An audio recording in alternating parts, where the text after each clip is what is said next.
un tandem rosso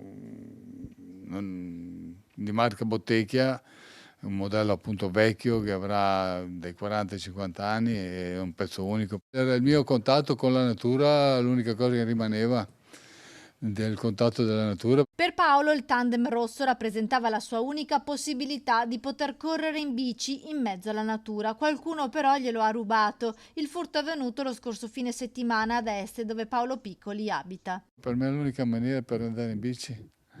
Dopo che ho perso la vista, ho perso tutte le libertà. Prima la macchina, poi la moto, che è quello un po' che mi è dispiaciuto, e poi la bici che era rimasta l'unico ancora che avevo un po' di vista e riuscivo ad andare in bici. Poi adesso che sono purtroppo è maturata la cecità e ho a piedi con qualcuno che mi accompagna. Ipovedente da anni, Paolo riusciva a praticare sport grazie al tandem e agli amici che lo accompagnavano. La bici è molto particolare e riconoscibile. L'ultima volta ho visto ieri mattina che non c'era, quindi l'avranno presumibilmente portato via nella notte tra sabato e domenica o al massimo venerdì, tra venerdì e sabato. Chiunque vedesse in giro il tandem rosso può rivolgersi ai carabinieri di Este o contattare Paolo Piccoli attraverso la sua pagina Facebook.